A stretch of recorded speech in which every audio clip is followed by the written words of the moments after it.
우리나라가 6.25가 있었던 1950년 6월 바로 그 다음 달 7월에 미국 시카고에 목회하시던 어떤 목사님에게 하나님께서 선교사로 부름이 있었습니다. 목사님께서 하나님의 부름에 응답해서 5 자녀 그리고 아내를 미국에 남겨두고 선교지로 떠났습니다. 특정한 선교지로 간 것이 아니라 선교 여행을 다니는데 아프리카로부터 지역을 다니면서 선교를 다니다가 일본까지 선교를 왔습니다. 여러 곳을 다니면서 5,000명 정도를 하나님께 인도를 했습니다. 일본에 와서 선교를 하다가 우리 한국 이야기를 들었습니다. 전쟁이 났다. 그런데 전쟁이 난 한국에 와서 전도를 하려고 하는 강한 마음이 들었습니다. 그래서 기도를 하고 한국으로 왔습니다. 한국에서 전도를 하는데 그 전도지가 전쟁을 하고 있는 최전방으로 가서 전도를 했습니다. 군인들에게 전도를 했습니다. 전쟁터에 있는 군인들이 예수를 많이 믿었습니다. 전쟁터에서 전도를 하다가 서울 시내로 들어오게 되었습니다. 종로에서 어느 날 잠을 자다가 아침 새벽 일찍 눈을 뜨고 창밖을 내다보았습니다. 겨울이었는데 눈이 내리고 있었는데 쓰레기차가 쓰레기를 치우고 있는 장면을 보았습니다. 그런데 눈에 분명히 쓰레기차인데 쓰레기가 담겨져 있는데 거기 사람 손이 보이는 겁니다. 깜짝 놀라서 밖으로 나갔습니다. 그리고 사람들에게 설명을 했습니다. 저 지금 쓰레기차 위에 사람 손이 보인다. 사람들이 알아듣질 못합니다. 그 쓰레기차 위에 올라갔습니다. 그 추위에 온몸이 다 얼어붙었습니다. 쓰레기차 안에 있는 것은 쓰레기가 아니라 다 시체였습니다. 겨울에 전쟁이 나고 고아들이 먹지 못하고 그리고 그 추운 겨울에 다 얼어 죽은 고아들 시신을 이 쓰레기차가 다니면서 쓰레기차 위에 다 담은 겁니다. 이 선교사님이 자기가 지금 잠을 자고 있던 그 밤에 자기와 불과 몇 미터도 떨어지지 않은 곳에 어린아이들이 죽어 있다는 사실에 너무 충격을 받고 다시 자기가 자고 있던 방에 들어와서 눈물을 흘렸습니다. 그리고 눈물을 흘리는 가운데 마음속에 하나님의 세미한 음성이 들렸습니다. 에보레사,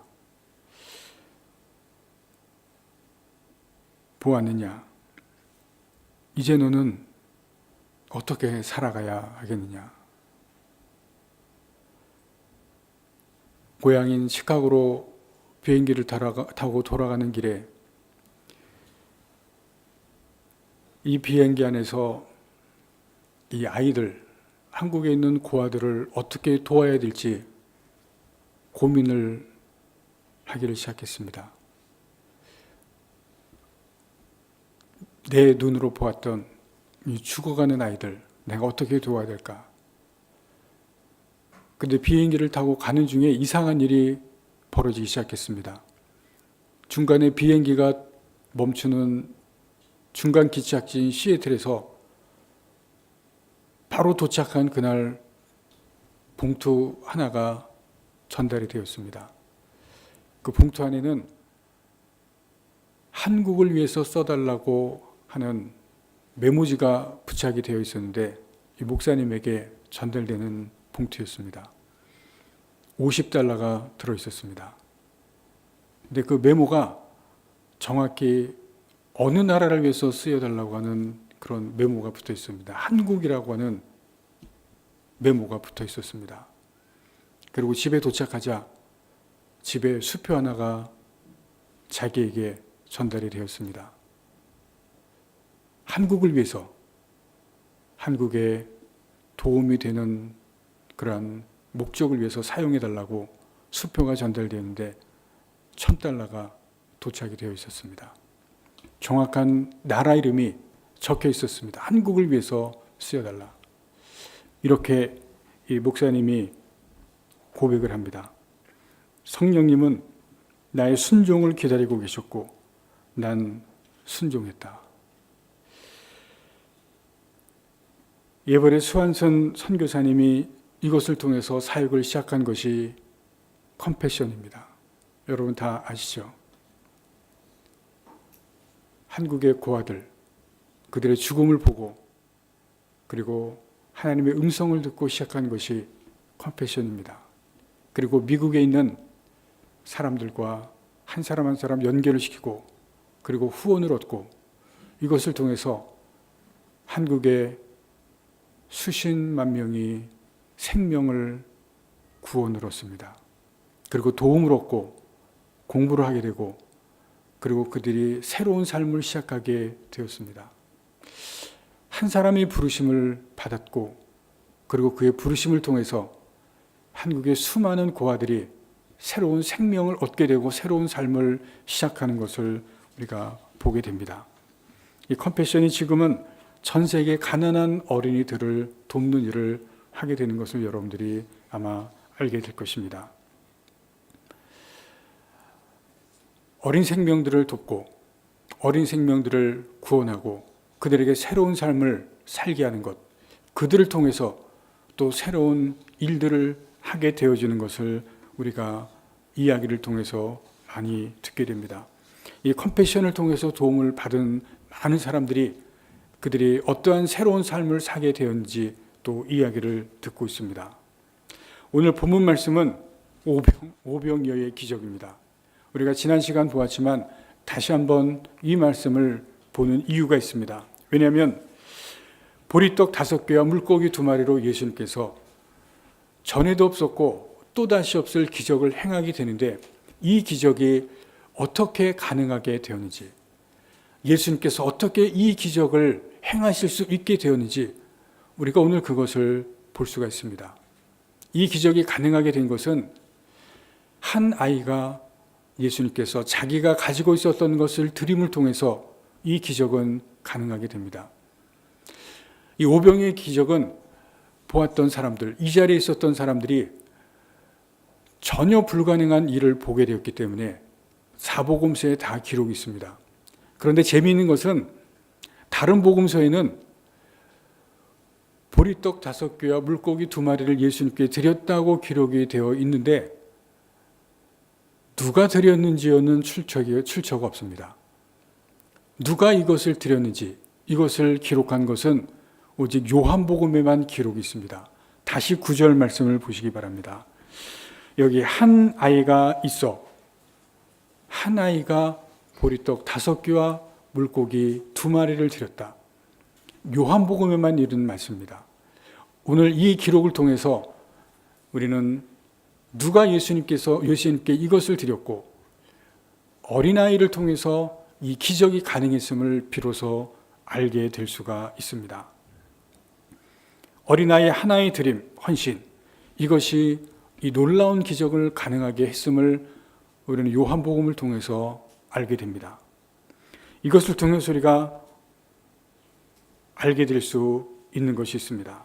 예수님은 아무것도 없는 것을 통해서 기적을 만드시지 않았다는 것입니다. 아무것도 없는 상태에서 기도를 통해서 이 2만 명이나 되는 사람을 먹이신 것이 아니라고 하는 사실입니다. 누군가의 드림이 있기 때문에, 비록 적은 것이지만 누군가 드림이 있기 때문에 그것을 통해서 예수님께서 이 놀라운 기적, 많은 사람들을 먹이시는 것을 보실 수가 있습니다.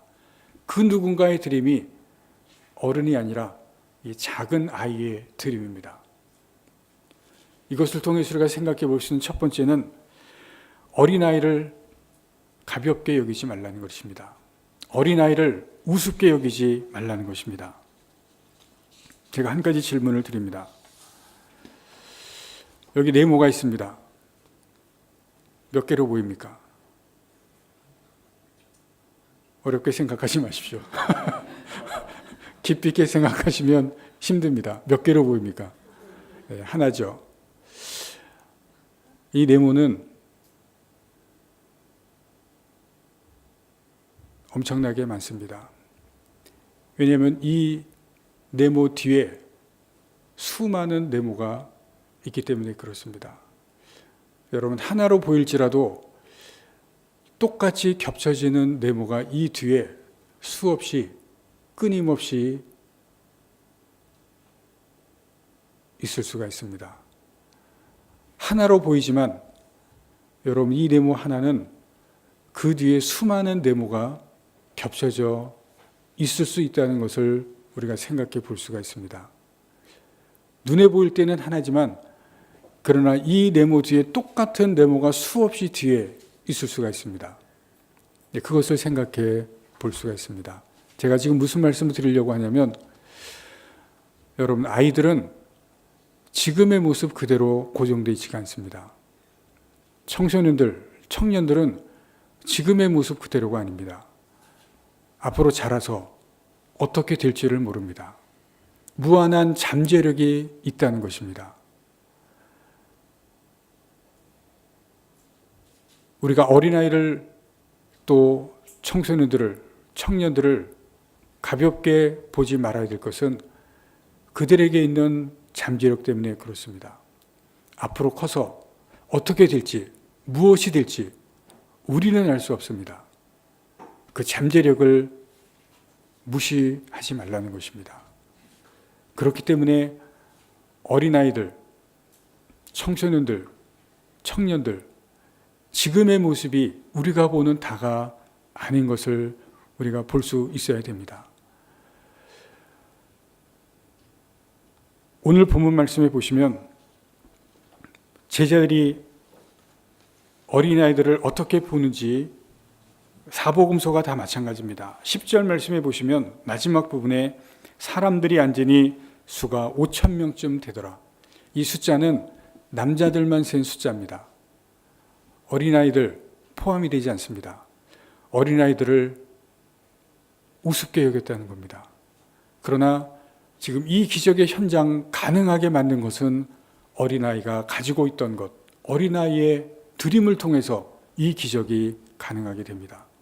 예수님은 말씀드린 것처럼 아무것도 없는 것을 통해서 기적을 행한 것이 아니라 그 어린아이의 드림을 통해서 어린아이가 가지고 있는 그것을 가지고 이 오병이의 놀라운 기적을 행하신 것을 성경은 보여주고 있습니다. 어린아이, 여러분 우습게 여기지 마시고 어린아이를 가볍게 보지 마십시오.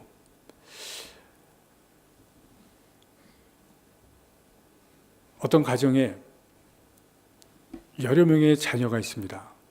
자녀가 여럿이고 어머니가 또다시 임신을 했습니다. 근데 집이 가난합니다. 근데 그 어머니가 폐병에 걸렸습니다. 아버지는 마침 그때 또 직업을 잃고 실직을 했습니다. 폐병이 아주 중한 폐병입니다.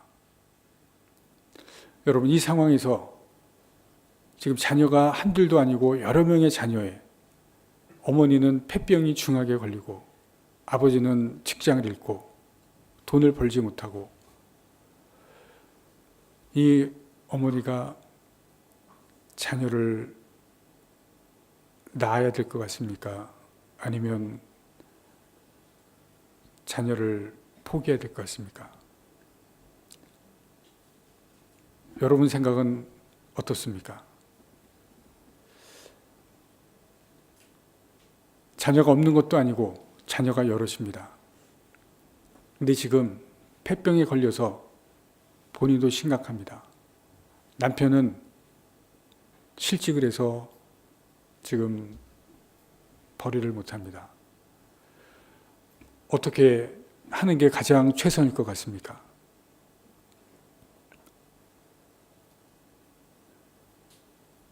고민을 하십니까? 생각을 안 하십니까? 만약 이 상황에서 차라리 아이를 낳지 않는 게 좋겠다 생각을 하셨다면 여러분은 지금 베토벤을 죽였습니다. 여러분, 베토벤이 이런 상황에서 태어났습니다. 그렇기 때문에 베토벤은 자라면서 청력이 나빠지고 청력을 완전히 상실하게 됐습니다. 어머니가 폐병 환자였기 때문에 귀가 문제가 있어서 그랬습니다.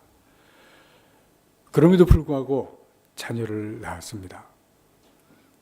그 자녀가 어떻게 될지, 또 어떤 잠재력을 가지고 있는지 우리는 알지 못합니다. 그러나 그 자녀가 위대한 음악의 잠재성을 가지고 있고, 그리고 그러한 위대한 음악가가 되었습니다. 여러분, 사람은 알지 못하지만 그러나 그 자녀가 그러한 위대한 음악의 잠재력을 가지고 있었고 위대한 음악가가 되었다는 것을 우리가 역사를 통해서 보게 됩니다. 여러분, 작은 아이라고 무시하지 마시고 우습게 여기지 마십시오. 두 번째입니다. 어린아이가 하는 일을 또 가볍게 보지 마시기를 바랍니다. 이 어린아이가 오병이어를 드렸을 때 어떤 일이 일어났습니까? 수많은 사람이 배고픔을 해결하고 수많은 사람의 배고픔을 예수님께서 해결해 주셨습니다. 지금 하루 종일 먹지 못하고 하루 종일 배가 고팠습니다. 그런데 이 어린아이가 자기가 가지고 있는 것을 드림을 통해서 예수님께서 기적을 행하셨고 그 자리에 있던 많은 사람들이 배불리 먹었다고 성경은 기록합니다.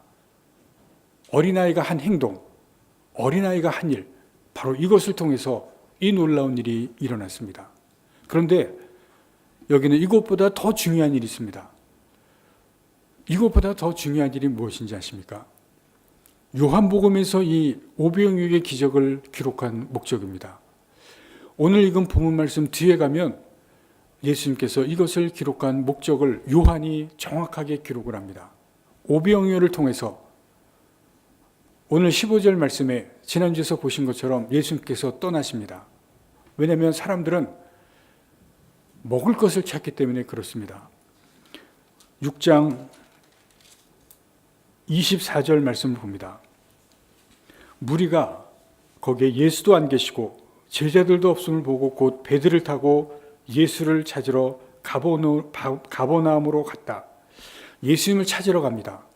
예수님께서 홀로 떠나셔서 예수님을 찾으러 가서 만납니다.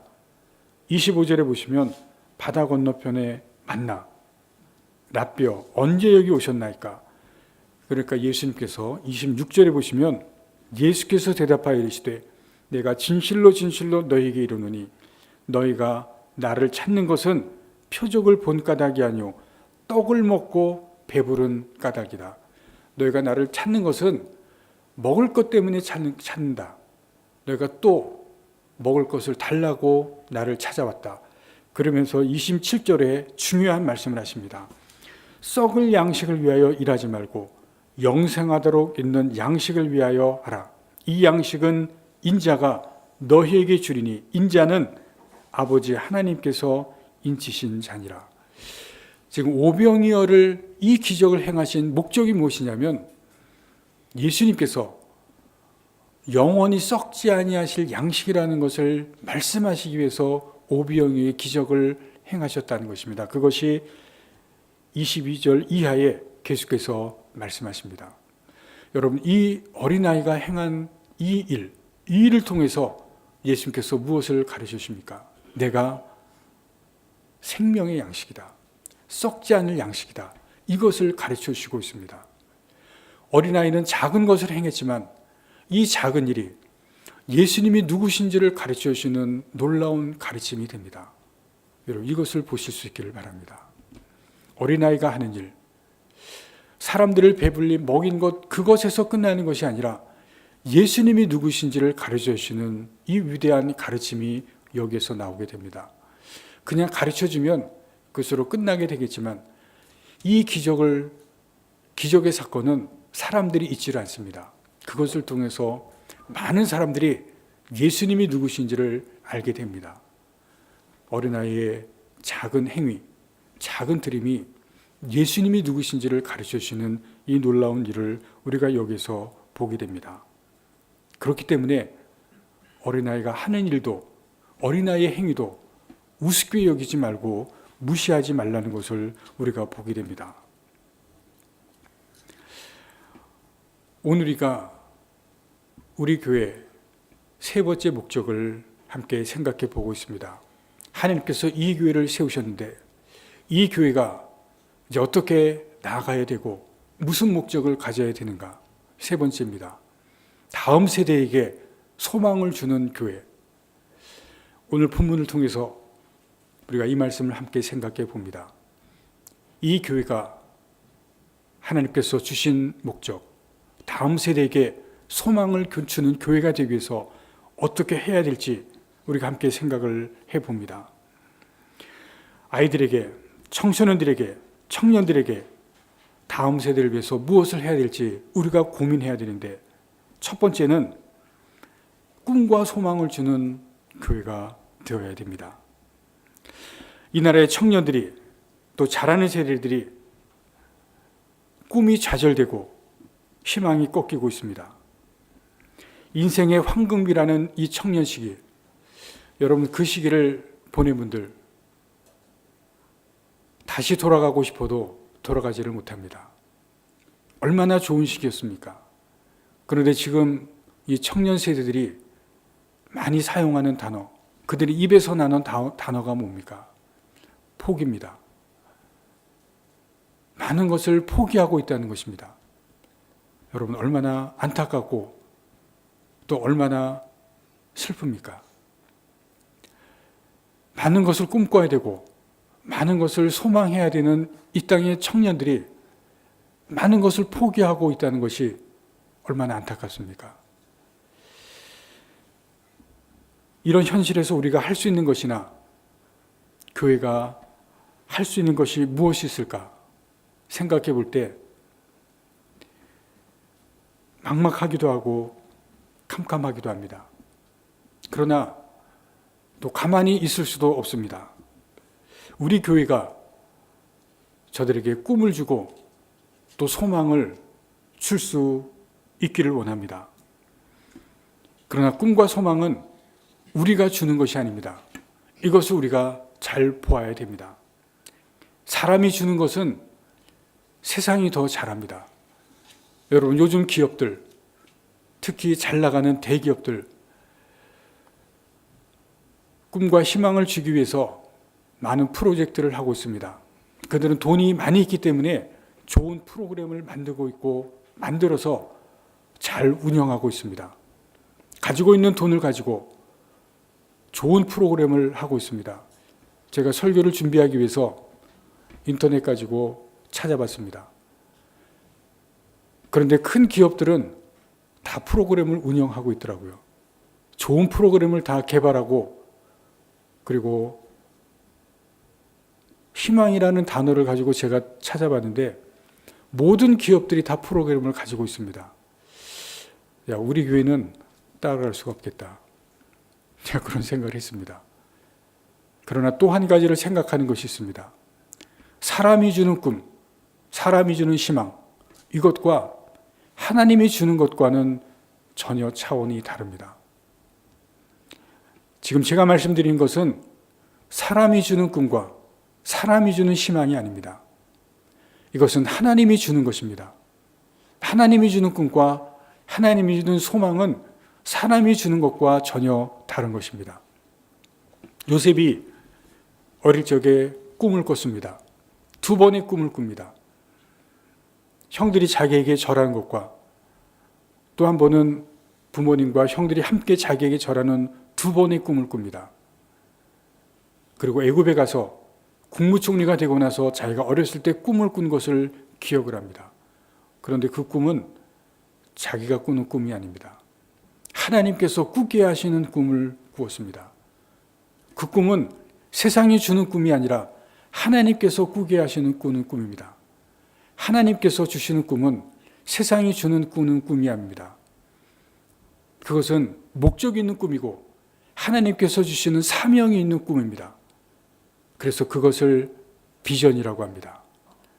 세상이 주는 것이 아니기 때문에 목적이 있고 사명이 있는 것이기 때문에 그것을 우리는 비전이라는 말로 단어를 사용을 합니다.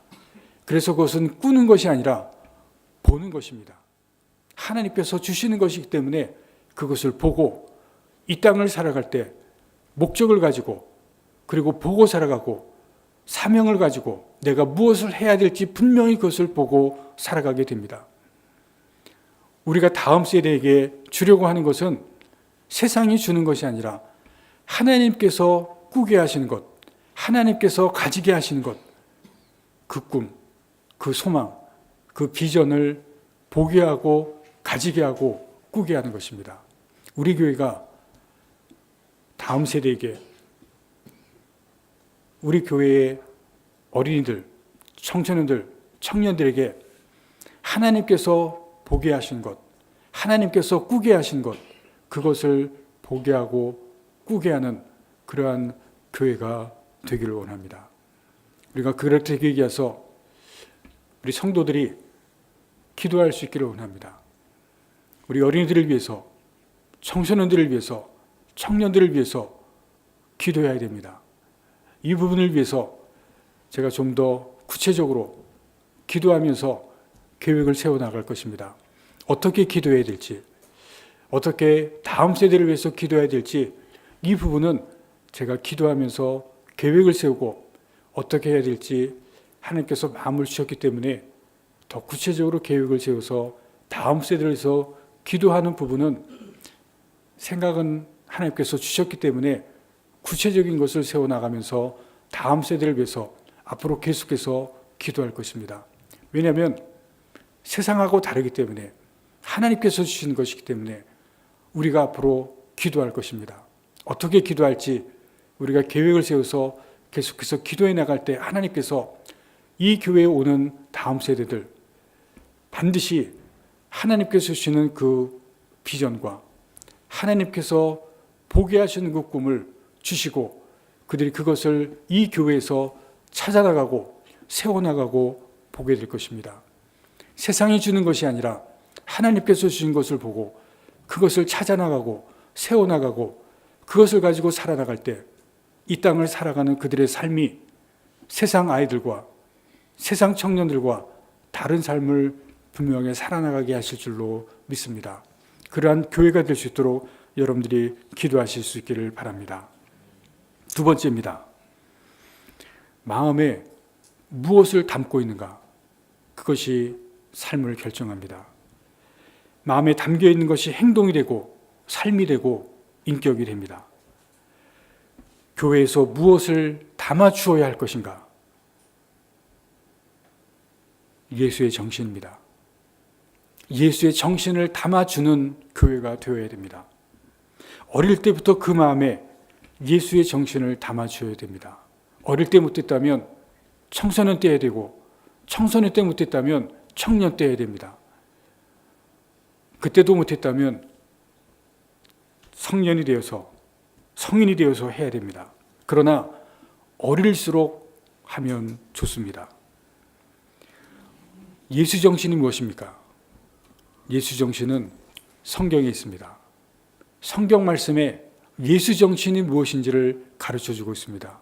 그것이 무엇인지를 이제 우리 교회에서 또 교회 학교에서 하나하나 구체화해서 가르쳐 줄 것입니다. 말씀을 잘 가르칠 때 예수 정신을 바르게 가르칠 수가 있습니다. 세계에서 작지만 강한 나라가 어느 나라인지 질문을 하면 이 나라를 지목합니다. 여러분 어느 나라인지 아십니까? 이스라엘입니다. 이스라엘은 작지만 강한 나라입니다. 아마 많은 분들이 공감을 하실 겁니다.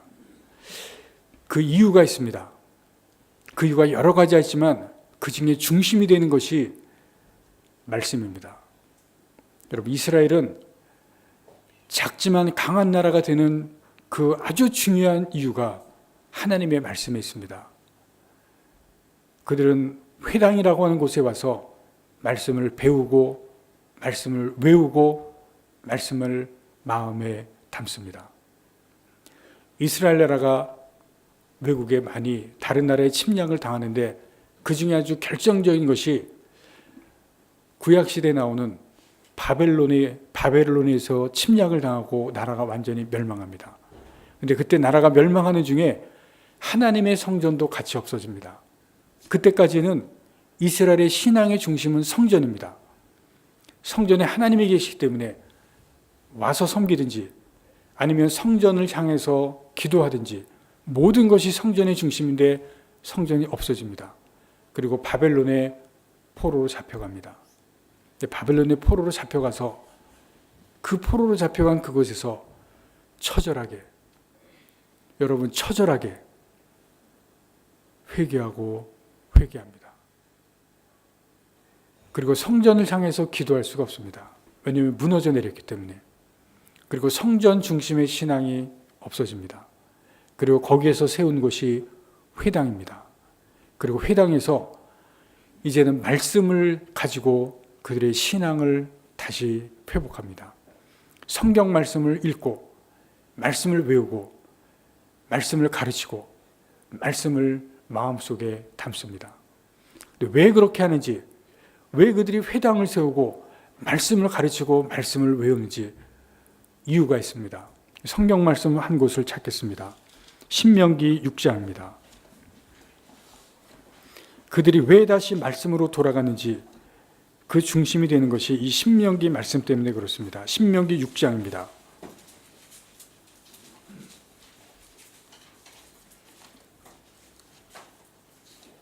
신명기 6장 6절 7절 말씀입니다.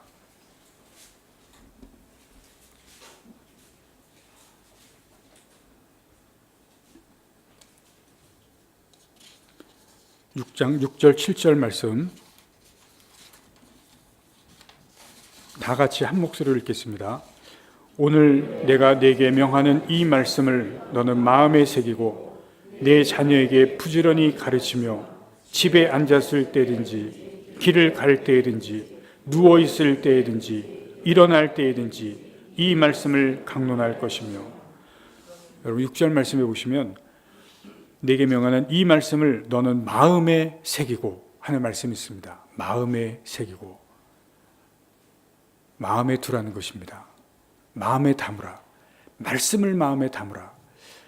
이스라엘 백성들이 이것 때문에 바벨론에 가서 말씀을 마음에 담기 시작합니다. 회당을 세우고 거기에 모여서 말씀을 마음에 담습니다. 그리고 7절에 보시면 내 자녀에게 부지런히 가르치며 집에 길을 갈 때, 누워 있을 때, 일어날 때 어느 때든지 7절 마지막에 보시면 말씀을 강론할 것이며 말씀을 가르쳤습니다.